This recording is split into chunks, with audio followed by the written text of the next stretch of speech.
जय भोले श्रद्धालु दोस्तों, मैं YouTube चैनल में एक बार फिर से आप सभी श्रद्धालुओं का स्वागत करता हूं। जैसा कि हम सब जानते हैं, इस साल अमरनाथ की यात्रा 3 जुलाई से शुरू होकर के 9 अगस्त तक चलेगी। तो आज के इस वीडियो में हम ये जानेंगे कि वहां पर सुरक्षा के क्या इंतजाम किए जा रहे हैं, श्रद्धालुओं के लिए क्या गाइडलाइंस जारी की जा रही हैं और उनके रहने, खाने, मेडिकल से रिलेटेड क्या क्या व्यवस्थाएं की जा रही हैं, कितनी कड़ी सुरक्षा रहेगी और अमरनाथ यात्रा के लिए हेलीकॉप्टर सेवाएं स्थगित होने के बाद क्या श्रद्धालुओं में कोई कमी आई है।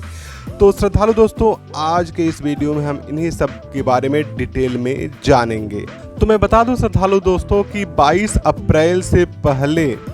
लगभग 2,30,000 श्रद्धालुओं ने अपना रजिस्ट्रेशन जो है कर लिया था यात्रा के लिए। उसके बाद डिस्टरबेंस होने के बाद फिर श्रद्धालुओं ने अपना रजिस्ट्रेशन में काफ़ी कमी कर ली थी। और जैसा कि हम आपको बता दें कि आप अगर श्राइन बोर्ड की ऑफिशियल वेबसाइट पर जाएंगे तो वहां पर अगेन वेरिफिकेशन का ऑप्शन आपको मिलेगा और आप अपने रजिस्ट्रेशन की वेरिफिकेशन कर सकते हैं। श्रद्धालु दोस्तों, अगर हम यहाँ पर सुरक्षा व्यवस्था की बात करें तो 3 लेयर की हाई सिक्योरिटी में होगी अमरनाथ यात्रा के साथ ही साथ चप्पे चप्पे पर पहरा रहेगा। मैं बता दूं श्रद्धालु दोस्तों कि जो लोग भी अमरनाथ यात्रा के लिए प्लानिंग कर रहे हैं और वो अपने सिटी से चाहे वे जम्मू आए या फिर डायरेक्टली श्रीनगर आए, जम्मू एंड कश्मीर गवर्नमेंट का कहना ये है कि आप जो है अकेले यात्रा ना करें, बल्कि जो कैनवाई चलती है उसके साथ ही आप अपनी यात्रा करें और साथ ही साथ जो रास्ते निर्धारित किए गए हैं उनका पालन जरूर करें और उसी रास्ते पर जो है यात्रा करें। मैं बता दूं श्रद्धालु दोस्तों कि अमरनाथ यात्रा पर आने वाले बहुत से श्रद्धालु अपनी पर्सनल गाड़ी से आते हैं। इसमें से बहुत सारे श्रद्धालु ऐसे होते हैं जो वहां पर सरकार के नियमों का पालन ना करते हुए जल्दी में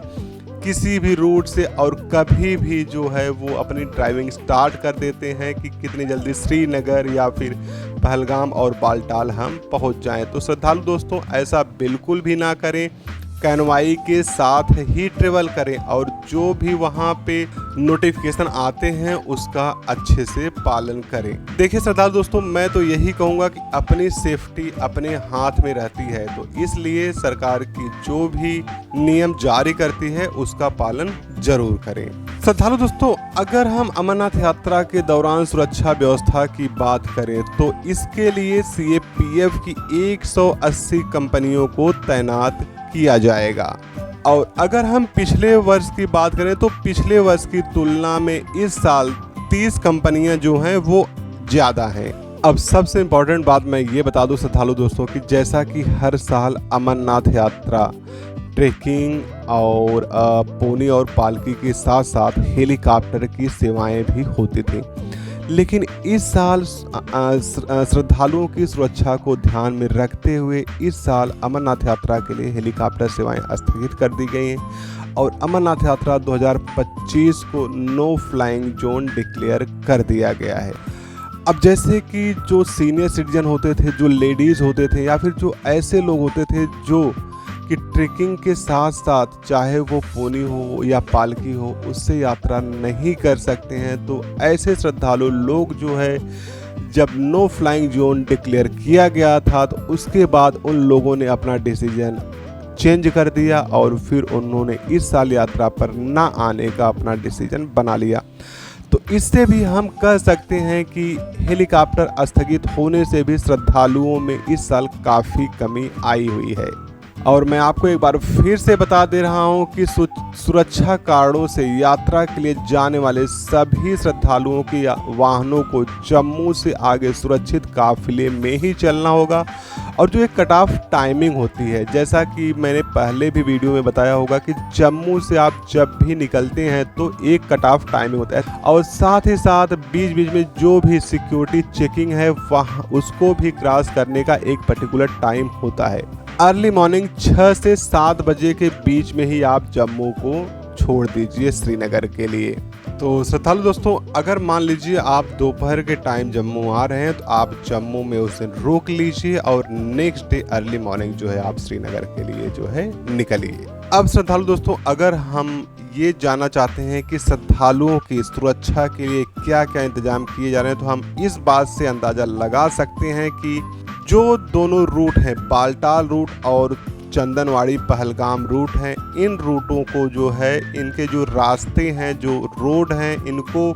बढ़ाया जा रहा है, चौड़ीकरण किया जा रहा है। पहले जो रास्ते 4 से 5 फीट चौड़े होते थे, अब इनको बढ़ा करके लगभग 11 से 12 फीट कर दिया गया है। इससे क्या होता था कि पहले जब भी बारिश हो जाती थी तो वहाँ पर बहुत सारे ट्रैफिक हो जाते थे और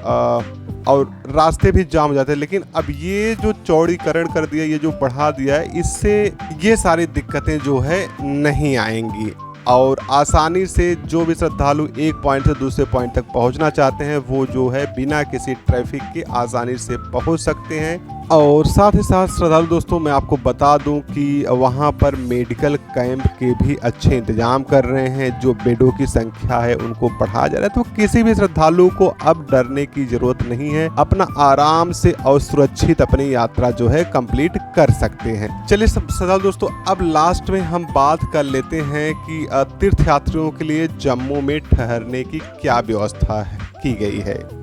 तो मैं आपको बता दूं श्रद्धालु दोस्तों कि अमरनाथ यात्रा के लिए जम्मू कश्मीर की जो प्रशासन है उसने पूरी तैयारी कर ली है। मैं आपको बता दूं कि उधमपुर में तीर्थ यात्रियों की सुविधा और सुरक्षा के लिए सभी आवश्यक तैयारियां पूरी हो गई हैं और श्रद्धालुओं को रुकने के लिए 25 से 26 जो है आवास केंद्र बनाए गए हैं। जैसे कि मान लीजिए कभी श्रद्धालुओं की ट्रेन लेट हो गई, कभी मौसम खराब हो गया और उन्हें रुकना पड़े, तो वहां पर पूरे रुकने की व्यवस्था है और ये माना जा रहा है कि 26 आवास केंद्रों को मिला करके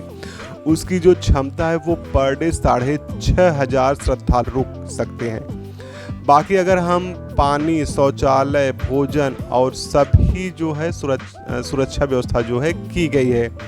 तो इस तरीके से किसी भी श्रद्धालु को कोई परेशानी ना हो, इसका पूरा ध्यान रखा गया है। तो श्रद्धालु दोस्तों, हम उम्मीद करते हैं कि आप अपनी अमरनाथ यात्रा की प्लानिंग कर रहे होंगे और ये सुनिश्चित कर लीजिए कि आपको किसी भी तरीके की परेशानी होने वाली नहीं है, चाहे वो